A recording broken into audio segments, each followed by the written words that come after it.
Welcome back to the International Financial Sector Alliance Against Modern Slavery program, presented by the Mekong Club. Today, we will be joined by Steve Farrer.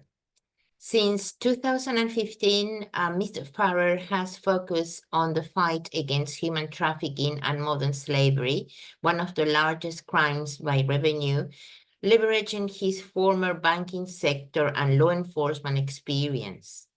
More recently, as a consultant with UNODC and EU-funded anti-money laundering, trafficking in human beings programs. He has worked extensively across Middle East, North Africa, and East Africa, building capacity with law enforcement and prosecutors in the use of financial investigations to identify human trafficking activities and target the finance associated with it. Mr. Farrer has a unique perspective and experience, having worked in different sectors through senior positions in civil society, as head of the Actionable Research at an anti-human trafficking non-governmental organization, the private sector and government sector. He is a certified anti-money laundering specialist, a certified fraud examiner, awarded a Master of Business Administration, and he has a Bachelor of Science honoris. Mr. Farrer will talk about country and industry risk factors. Stephen will present resources on country and industry risk factors, considering factors like geography, customer, industry, product, delivery, and regulatory risk. The session will guide you on assessing the risk of modern slavery within the markets, sectors, and services they operate. Before the 60-minute session will feature a 40 minutes recorded presentation and a 10 minutes question and answer segment. We will record the presentation but stop the recording during the question and answer section for open conversation and for you to freely ask any questions. And during the presentation, only the presenter will be visible and all the attendees will be mute. And now, without further ado, please let's say hello to Stephen. Thank you very much, Elena. Thank you very much to the Mekong Club team. Much appreciated. And good morning, good afternoon, or perhaps good evening to everyone who's joined us. Thank you very much for making time. I'm just going to share my screen and slides so you can see what we're going to be talking about today. So thank you to Elena. My background mostly has been in the financial sector for the last 18 years, and I was the head of an FIU in a global bank. So that's where I'm sort of coming from, is how can we use our skills and talents in this fight against this terrible crime? And ladies and gentlemen, I hope by the end of this session, you'll be convinced that you actually can play a key role in fighting human trafficking. As Matt said in our first session, he opened this up, and the latest estimates on who's trapped in modern slavery is a number of 50 million. And you can see on the screen, the red is the 17 million in forced labor exploitation, 6.3 million in the blue is forced commercial sexual exploitation, and 3.9 million in state-imposed forced labor. So we'll talk a little bit about these as we go through this session. Something else I want to flag to you is the revenues. And so we've been using different figures over the years. 2011, we were using 32 billion as the estimated proceeds. That was revised in 2014 to 150 billion. And more recently, we've seen the ILO revise their estimate of annual profits to 236 billion. But I actually personally believe that the number is much, much higher. And I was fortunate to work with the Global Coalition to Fight Financial Crime. If you're not a member of that, I would encourage you to get involved. They have some fantastic thought pieces on financial crime.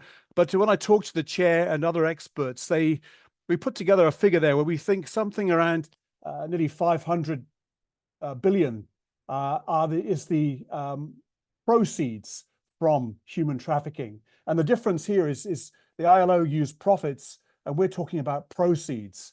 So actually this number makes human trafficking maybe the number 2 or number 1 largest financial crime globally. But I'll let you be the judge. You can definitely have a look at this paper and our workings behind it, why we came up with that number. So let's look a little bit further at what are we talking about today? Forced labor. At the top diagram, you can see there's private or state imposed forced labor. At the private imposed, there's either forced labor exploitation or forced commercial sexual exploitation. I won't talk too much today about forced commercial sexual exploitation because there is a session in a few weeks' time specifically on this. So we'll cover that in more detail at that time. But you can see at the bottom, and this is the diagram I wanted to show you, is that the illegal profits, if we use the ILO figure, most of the money, the revenue, is coming from forced commercial sexual exploitation. It's still a large number, 63 billion is coming from forced labor. But we have this sort of breakdown where actually mainly women and girls being used for forced commercial sexual exploitation are very profitable. Terrible thing to say, but this is all about profit. It's a business, ladies and gentlemen. And that's why you are key, because it involves money. And if you're in a financial institution, this is what you also deal in, and you can actually make a difference. So let's move a little bit further forward. A very good quote here from a former US president. In the answer to the question, what can you do to help fight modern slavery? Well, Teddy Roosevelt said, do what you can with what you have where you are. And I've spoken to thousands of financial compliance professionals over the years. And even from your desktop, you can do a lot to help fight this despicable crime. Oh, we're going forward. Let's go. So let's just get a little bit further. How can we find out a bit more about what you can do? Well, Orb last week, or the last session, shared about risk assessments. He did an excellent session there. If you haven't caught it, please listen to the recording. It was really full of great insights, how important risk assessments are in sort of guiding your business and your focus. And this diagram on the screen now is really showing a holistic AML strategy. And so you've got, obviously personnel, technology, policies and procedures in the second line. And a lot of compliance monitoring these days is done through technology. So your list tracking, your transaction monitoring, your KYC and case management. And really your risk assessment guides all of these. It guides your strategy, it guides your policies and procedures, it guides your technology. How do you write better rules? Which customers do you prioritize for checking and so on? So at the heart of a good AML strategy is a good risk assessment. So let's just go from there for the moment. So a risk assessment typically looks at sort of 4 key areas. As I put on the screen, the box at the top, country and geography risk, you've got customer industry risk, you've got product service risk, or you've got delivery channel risk or regulatory risk. I mean, these can change. They're not one size fits all, but typically, and when I was in the bank, we would look across our countries that we operate in, and we would put in various indices into this to say which countries are higher risk for different types of transaction or different types of clients. And you'll rate them as well, high, moderate, low, and whether your controls are good or not so good. And you come up with a very big spreadsheet with lots of colors, hopefully not too many red, but the reds are the ones that you prioritize on to really have a good look at and try and put better controls in.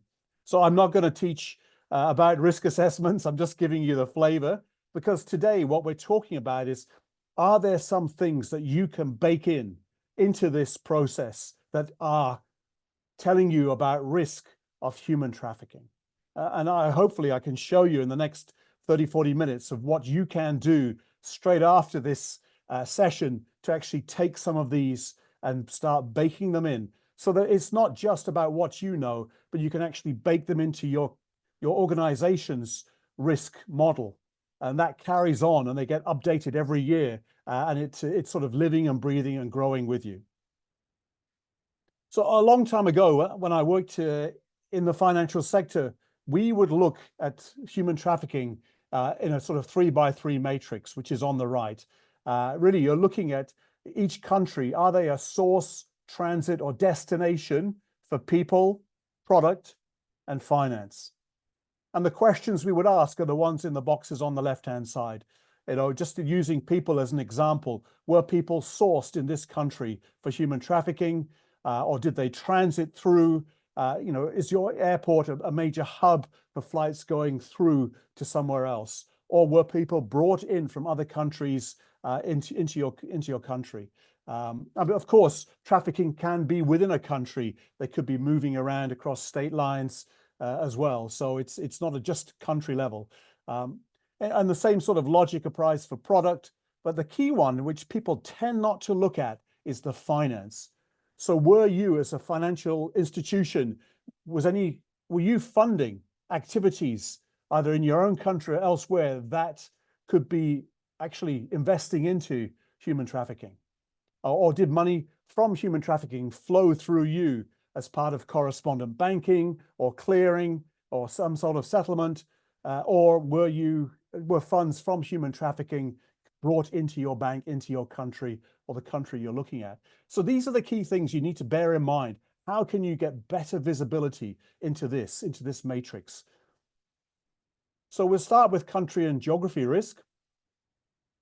And one of the key indices, government indices, is from the US government, the US State TIP report, Trafficking in Persons report. This is developed every year. It comes out usually in the middle of the year. It is a very good resource. It is put together by embassies and consulate and trade attaches and so on from the US State Department. And it is basically their view on each country. How well are they doing in terms of legal frameworks, in effectiveness in enforcing those frameworks, and how well do they look after victims? How many cases have they actually prosecuted? So it has that sort of look and see. If you go into the report, you can actually get more detail for each country.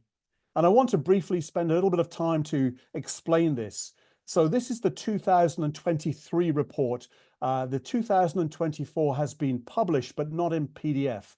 And PDF is where you get all the nice diagrams and a bit more detail. So that hasn't come out yet. It's a work in progress, I would believe. But anyway, let's just use the 2023 example here. So here, looking at East Asia and the Pacific, where I guess most of you are from, you can see different colors on the map. Now, these represent different tiers. And on the right-hand side, you can see you've got tier 1, tier 2, tier 2 watch, tier 3, and right at the bottom, special case. So the tiers, different countries are placed in different tiers, really on how well are they have the frameworks in place, as I mentioned earlier on. So you can see, tier 1 is most of the sort of more developed countries. Tier 2 is quite a big tranche of countries there. The ones to look at more carefully, though, are tier 2 watch and tier 3. Now, if you look in tier 3, and you can see some countries that are in the East Asia and Pacific region, you've got China, you've got, who else have we got? The North Korea, Macau, you've also got PNG, Papua New Guinea, and you've got, anybody else there? Yeah. So that's the main ones. If you go to tier 2 watch, you can see a few in there as well. And you can have a look and see, obviously, Malaysia's in there, the Marshall Islands, and Vanuatu, as well as the Solomon Islands. Now, you can actually go and look at the reports to see why are they being placed there. It's fairly clear. And, they are monitored every year. They do change. If things improve, they get moved up a tier. If things don't improve or get worse, they get moved down. Why do I say tier 2 watch and tier 3 are important? Well, because they have consequences. So inside the framework that governs how these are put together, if a country is on tier 2 watch for 2 consecutive years and makes no improvement, they then are automatically downgraded to tier 3. And tier 3 has consequences. So a lot of people aren't aware of these consequences, but they are active. As this is a US program, they have within their legal framework the right to actually, the president can tell the US executive director of development banks and the IMF to vote against any loans to that country, that tier 3 country. So it's a sort of a type of sanction, for want of a better word. And you can say, well, I've never heard of this, Steve. Well, if you go and check your White House correspondence, you'll actually find that President Biden actually issued one of these quite recently in September.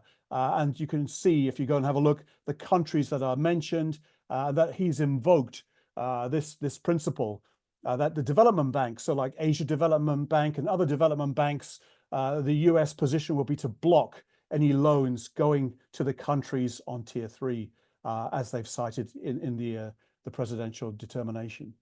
So there are consequences from this US tip ranking. And as a banker, if you're a compliance professional, you should be aware of this, because a lot of global business is done in US dollars or with US headquartered entities. You may have correspondent banking relationships.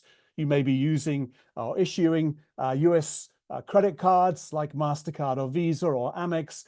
You may be dealing in US dollars or have US dollar accounts. All of these flow back into the US financial system, and also the prerogative of the US AML regime as well to firmly place on it. So again, you don't want to step out of something that the US government feels very strongly about and ignore it, because it may be that you are handling funds that are linked to a tier 3 country and you haven't done your due diligence properly. This is why I emphasize this point. So there's also inside the tip reports, there's 13 countries in the 2024 that are designated as state-sponsored labor. You can have a look through there. Again, you can't just put there and blacklist a country. You have to, add this into your risk thinking. But, again, you want to be mindful that you have done this because it is in the US state tip report. There's also a child soldiers Prevention Act. And again, there are countries listed here that have been designated as using child soldiers. And again, you want to be mindful of this in your risk assessments for countries. Do you place these countries at a higher risk now because you may be dealing with entities that are using child soldiers? So these are very important reports. A second one I want to bring to your attention is the War-Free Global Slavery Index. This one is done differently. They are an NGO. They're actually based in Perth in Western Australia, funded by Andrew Forrest and the Minderoo Foundation. They do some excellent work. They are looking at this a different way. They're looking using research. They're using interviews of victims and interviews of other players in each market, and also some data extrapolation as well, to give us, again, another list, country by country, of prevalence of human trafficking. So again, actually, you want to sort of conflate the two. One is a US government designated list, and nuanced that way. And then this one is coming from civil society and different methodologies. So bringing both into your country or risk assessment is very helpful, I think. They actually have a lot more information inside their tool. And I won't go through each field, but they will explain what the government is doing, what their assessment of what they're doing is, how many people they think are in modern slavery in each country, and also against various other demographic factors. And you can actually pull a lot of this data down and put it into your systems as well, or have a look at it and interrogate it yourselves. So again, a very good another resource. So 1/3 global resource I will also recommend to you is the Global Organized Crime Index coming out of GTOC. Again, this is looking at not just human trafficking, but all crime types, and saying which countries have a higher amount of criminality, and also a higher rigidity or response to criminality. So I just picked on Australia as an example here, and they've got a score of 4 out of 10. Against the global average is 5. So, you can see that, Australia is quite a little bit lower than the average, but there are other countries that are much higher.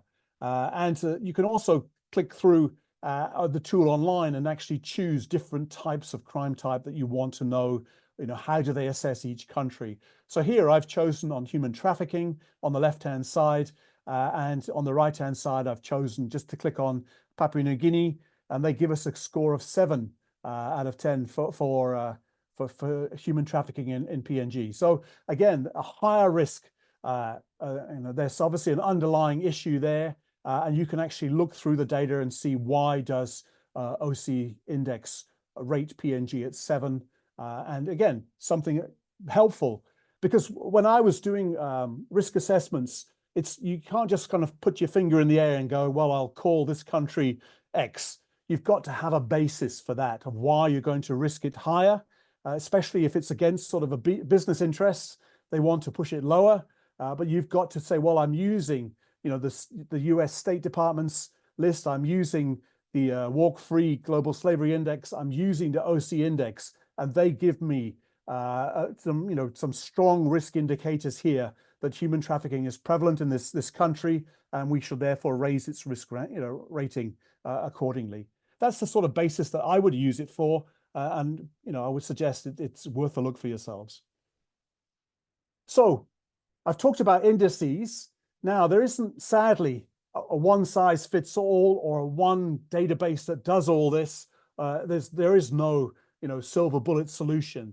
So I would say you also need to build up a repository, a library of sources that you trust, that give you insights over and above the sort of global indices.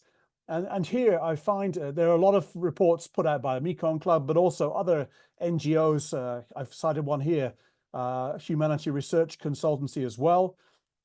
They often do bespoke reports on a specific issue of human trafficking. It could be in a geography, it could be in an industry, but these are very, very good for you to go an extra level down, to actually understand what's happening on the ground, what is that impact, and there may be names of countries, there may be names of industries, there may even be names of companies or areas that it's happening in. Better than just the country level or the industry level, but actually to go down a level. So again, you need to build up these resources to have a look. So Mekong Club, you know us already. Humanity Consultancy, or there's a link there on the screen. You can also have a look at them. So another good resource I've been using is GASA, the Global Anti-Scam Alliance. They've been coming out with some quite interesting stats on scams. And this is a big threat now. I think, everyone's waking up to the fact that one of the largest threats globally now is scams, cyber scams. And people are also putting together that these are coming from, not always, but mainly from cyber farms and these compounds that we know about in Asia. And, the two are linked. So they shouldn't be seen as independent. But are there things that we can learn from reports coming out of GASA? Absolutely. So they recently had a meeting in Asia Pac and had some good speaker sessions and good findings from that. And I think you can find those either on the GASA website or also on LinkedIn. They've been posting a fair bit as well. So again, another resource to sort of give you an idea of where they're seeing trends, hotspots, clusters. And again, you want to bring that in to your risk assessments. And something else that the UNODC, who I've had the privilege of working with for many years, and I know Matt as well knows them very well. They're now doing some excellent work looking at trends in Asia, especially in Southeast Asia. They put out quite a good report recently about transnational organized crime and cyber-enabled fraud. It's not sort of specific on human trafficking and the connection, but again, as I just said, these things are interlinked, and looking at one will help you look at the others as well.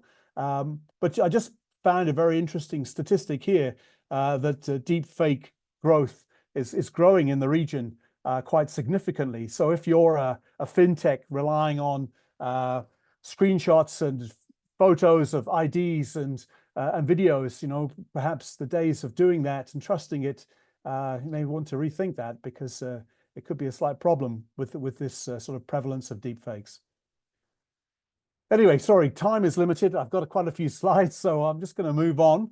If you do have any questions, please jot them down or post them in the chat, and we'll have a go at them later on. So let's look at sort of customer industry risk now. So again, a global indices is the US Department of Labor. They produce biannually a list of goods produced by child labor or forced labor, and they will actually put out this list. It's downloadable in Excel or in PDF. They will show you by country, by industry, as you can see on the example in the middle.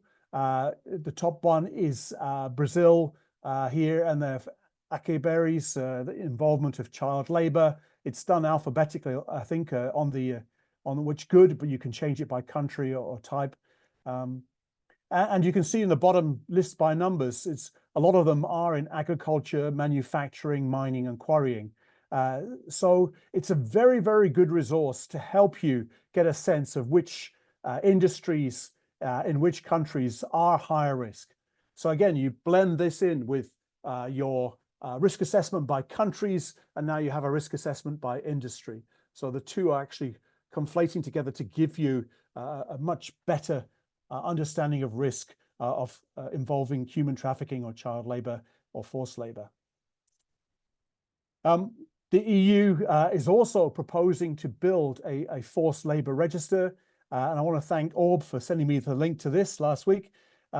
It's something that's just been announced, but obviously, if you have any dealings with the EU, you just want to be mindful of a major market and what they're doing. This could be a very good resource again, that apparently will be accessible for you to be able to see what's going on and download it, and again, put it into your industry risk assessment. Something else I want to bring to your attention. This is a very powerful tool that it's been around for quite a while. It went a bit quiet for a few years, and now the US Customs and Border Protection have sort of revamped it. Basically, they have the power, if they find that an investigation shows a very strong case that the manufacture of goods or fishing vessels has involved forced labor, then they can actually put that company or that fishing vessel on this list and actually ban imports into the US, or ban the fishing vessel going to any US port. And the US ports are not just the US, they're also in Guam, and they have other territories around the world that are, US territories. So again, this is a very powerful piece, and you would be sensible to be mindful of it, to have a look through this list and actually, again, embed this into your risk assessment, which is usually by actually the industry, but also down to which factory or which fishing vessel or fishing fleet have been identified. So again, it's very, very useful for you to put this into your systems to make sure you're not doing business, or if you are doing business, you're very mindful of what business that is.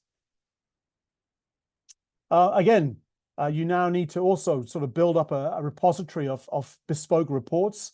Again, I'm just citing another one from HRC. It's actually something I've worked on before as well, the Indonesian fishermen on Taiwanese vessels. So Taiwan is actually tier 1 back on the US tip country, but there have been long-held problems with distant water fishing fleets using forced labor. And this report is quite recent, saying, there are still problems of them operating way out in the Pacific Ocean, where it's very hard for people to track and monitor. Just on this, I will just a quick story. So I did some work way back a few years ago to look at a major forced labor incident in Indonesian waters using Indonesian and Thai trawlers, but a Cambodian crew. And there were, I think, 120 trawlers operating out there, each with about 30 slaves on them. So we're talking, thousands of slaves. And once they were out at sea, they never put in to port for years because motherships would come out from the main ports and bring them fuel and food and offload the catch and take it back for processing. So, people were out there for years, and couldn't escape. So we actually did some work to actually track the motherships and where the fish from this operation was processed, and then who bought the fish. And we found bills of lading showing that they were being bought by supermarket chains in the UK, in the US, and I believe in Australia as well. And I went to a meeting in London a few years ago, and I spoke about this case to a whole audience of supermarkets, fish importers, fish exporters from the UK. And at the end of my presentation, I said, I know 2 supermarkets here in the UK who have bought fish from this syndicate, but I'm not going to the police. I'm not going to the papers, the newspapers, and making a name and shame story. What I'm going to do is pass this to the major banks in the UK who have agreed to accept this information and notification about slavery. And I said, they will contact the supermarkets within a few weeks and tell you the bad news that, together you are handling the proceeds from, a major crime. At the end of my talk, no one talked to me for the rest of the day. And they invited me back 6 months later to the sort of follow-up meeting. And again, no one talked to me and people shunned me for the most of the time, which is okay. Except at the coffee break when 2 of the largest supermarkets, and I won't mention the names, in the UK came up to me and said, you were right. Our banks contacted us and told us that we were handling, materials from slavery and that we'd paid in US dollars to the syndicates, and that, major things had to change. So this is where, and I share this story because this is where bankers, financial compliance heads, and teams can make a difference. Those supermarkets didn't do due diligence. They could have probably done better, but it's the bankers who now actually hold their feet to the fire and say, look, we can't be your bankers anymore if you carry on doing this, because we're breaking the law as well. And this is where no one's out to name and shame, but how do we make it better? How do we stop this sort of exploitation? This is one way we can do it. So again, I just wanted to highlight another report that came out recently from Winrock, actually, and HRC. This was about the compounds I mentioned, which you'll be familiar with, I'm sure, operating just around the Thai border. And this was actually saying, this chart of, it's not just people from Asia that are being exploited into these compounds and forced to scam their families, their friends, their nationals, the diasporas around the world. If you see here, these are the nationals from Africa, from Central Asia, from Southeast Asia, from South Asia, from East Asia. These are the types of nationals that have gone through Thailand into these scamming compounds. So it is becoming a global problem. And, very sadly, more and more people are being sucked into these cyber compounds. And again, we need to be mindful. Are we funding this? Are we helping them to transact? Anyway, I won't go any further on this at the moment. So what else can we talk about? Well, I've just been given a note. Okay, I've only got a few more minutes, so let me just go through. So I've just given you a kind of quick overview of a couple of series of tools and resources that you can use to start baking into your risk assessments and start to nuance the way that you write rules into your transaction monitoring systems, the way that you look at clients from different countries or different industries when you're doing risk assessments on their customer due diligence, whether they need enhanced due diligence because they come from a combination of a high-risk country and a high-risk industry, and also list checking. List checking, I'll just talk about for a little bit.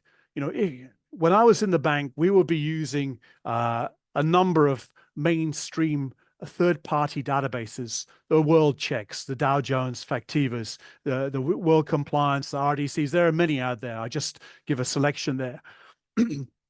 As a customer of theirs, you have the right to ask them, are you covering this, and to what extent? What assurances have you got that all these indices that I've just mentioned, are they in your database? Are you taking note of these countries, these industries? Are you actively, proactively monitoring for updated stories around the world on human trafficking, on forced labor, on forced commercial sexual exploitation, on state labor? So this is what you can demand from them. And also when you use these bespoke reports, some of them I mentioned earlier on, you can also send these across to your list providers and say, have you got this in there? Have you looked at this? Can you give me any assurance it's in there? Because make them work for you. You're paying them a lot of money to give you a top quality third-party risk database. Make them work for you on human trafficking now. I did that. I would phone up a World Check and Dow Jones, every other day to make sure that they had something that I was concerned about. And so again, if you're a client, if you're paying them fees, make them work. Actually, they will like to help you. So other tools you can use. Well, actually, at the end of this series of workshops, I believe you'll be given access to Mekong Club's great resources. They have a great section on resources and toolkits. And one of those in there is a risk map. So again, you can look there. I think it is actually borrowing the US forced labor lists, the TIP report, and the lists of goods, and bring it into this map. Again, it's just to show you how it works. So you should also be doing something similar yourselves. One tool as well I would commend you on is looking at their library of typologies. I find these hugely helpful. They've done a very smart thing of looking at it in two ways. They're looking at the flow of people. So how do people get trapped into a certain situation? And the one here I'm using is phishing. So you can see how they're recruited in origin countries, how they're brought to destination countries, often through a transit country, a hub country like a Hong Kong or a Singapore or Malaysia, KLIA in Malaysia, or perhaps at other airports around the region that are hubs for transferring flights. And then, what happens when they're on the fishing boat? This is the top diagram at the top left. And on the bottom right, you've got the flow of money. So on the right-hand side, you've got the fish is being processed, and that's obviously generating revenue. Where does that go? And then you've got the sort of costs from the fishing boats and the fishing fleets of how they buy goods, how they buy fuel, all these sort of things. All of these are transactions, and that means they're often going through the financial system. And something that I found very helpful in my career in banking, and since then, is the use of adverse media. I don't know whether any of you use this. I bought a system from, I think it was from Dow Jones, a news media monitoring system, and we changed it around. to actually write rules into it that we only wanted to see stories that had certain criteria, human trafficking, arrests in these countries, and we managed to get a lot of good, interesting stories brought to my desktop every morning, telling me about things that were happening in the countries that I had responsibility for all across Asia. So again, Mekong Club has got a list of words that you can use if you're building a sort of a search string for media searches. And if you've got somebody else doing it for you, a third-party service provider, then again, feel free to download this list and give it to them and say, look, I want you to cover these areas, okay? My company is passionate at stopping human trafficking and making sure we're on top of it. We need you to configure your systems to look for these things so that we can find out the latest and current risks.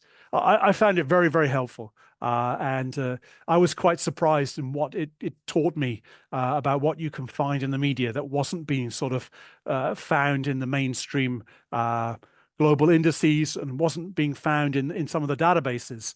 But just having a media screening tool was a very, very powerful in my toolkit. Okay, I'm going to stop here. I've just got a quick video that I've been given permission of Crime Stoppers International to share with you, and I'll try and see if I can do that. It really just shows you that although today we've been talking about human trafficking, and it's a terrible crime, some big numbers we've shared there, both in terms of victims, but in terms of also the revenues that it's producing. Criminals are making a lot of money out of human trafficking, and you as compliance professionals, or those of you who are passionate about stopping it, there is much you can do from your desktop in whatever business you're in, and of course we're here to help you be as effective as possible, both professionally and personally. So let me just pause here. I'm going to kick open the video, and it runs for about a minute 30. I hope it just gives you a little bit of context about where human trafficking fits into a much larger landscape.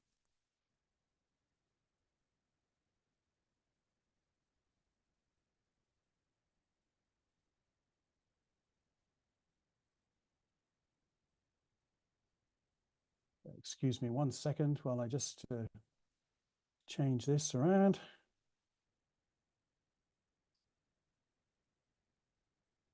Okay.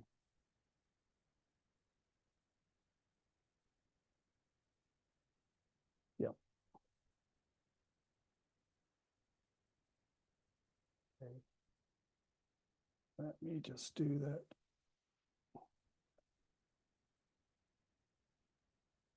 Okay.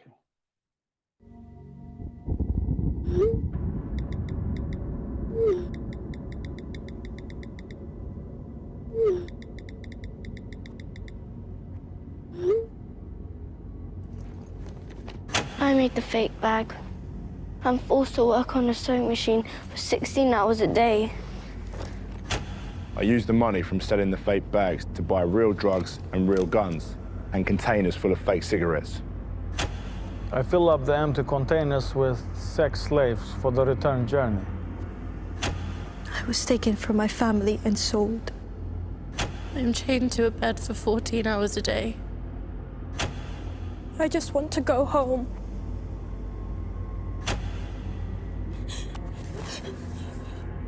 This is the work of the illegal empire, a $4 trillion business made up of gun runners, terrorists, people traffickers, murderers, and victims. And business is booming.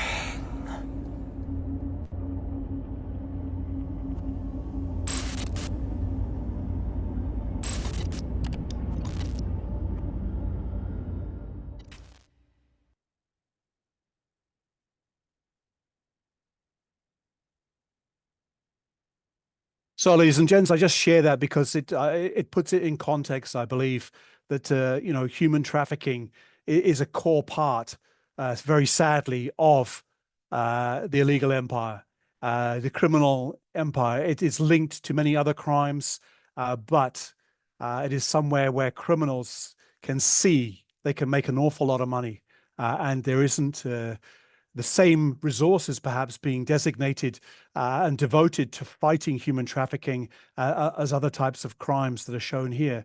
But if we're serious about stopping it, we really do need to focus on the financial aspect. It's not just going to affect human trafficking, it will affect other crimes, but it really does need to go on a different size and scale that it has been to date. And I'll just end here and yield the floor back to Elena. Thank you very much for your time.